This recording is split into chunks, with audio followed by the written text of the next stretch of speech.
Kanina, sa laban ng Golden State Warriors at Denver Nuggets, ay muli na naman ngang tinawag ng mga fans na na-choke itong Golden State Warriors. Ito ay nang makuha nila ang kanilang 5 sunod na pagkatalo ngayong season. Tinalo nga sila ng Denver Nuggets sa score na 119-115. Hindi makapaniwala at tila natutulala sa bench itong si Draymond Green, habang galit na galit naman sa mga officials itong si Coach Steve Kerr. Sa umpisa ay maganda naman na naging flow ng opensa at depensa ng Warriors. Katunayan ay dikit pa nga ang laban dahil sa tabla ang score pagkatapos ng first half. At meron ng 15 points itong si Curry, habang si Joker naman ang nanguna sa Nuggets ng meron ng 14 points. Sa pagtatapos naman ng third quarter ay lumamang lamang na 5 puntos ang Denver Nuggets sa score na 90-85. Sa mga unang minuto naman ng fourth quarter ay magandang ipinakita ng Warriors. Kasama na itong defense to offense ni Trayce Jackson-Davis na sinubukan pang habulin ni Aaron Gordon. Umabot pa nga sa 11 points ang kalamangan ng Golden State Warriors halfway sa fourth quarter. Dahil yan sa sunod-sunod na 3 points nila Curry,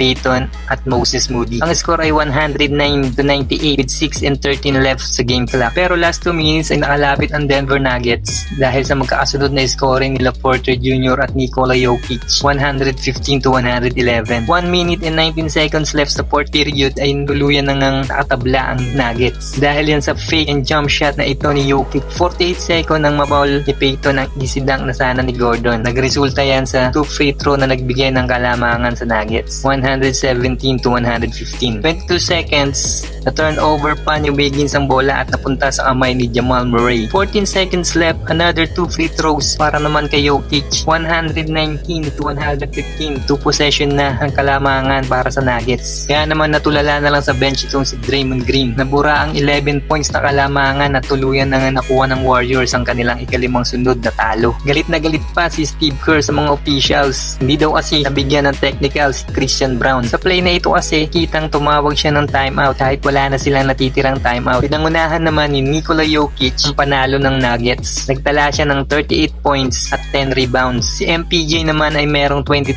points. Sa Warriors naman ay nagtala si Stephen Curry ng 24 points at 11 assists, habang 19 points naman para kay Jonathan Kuminga.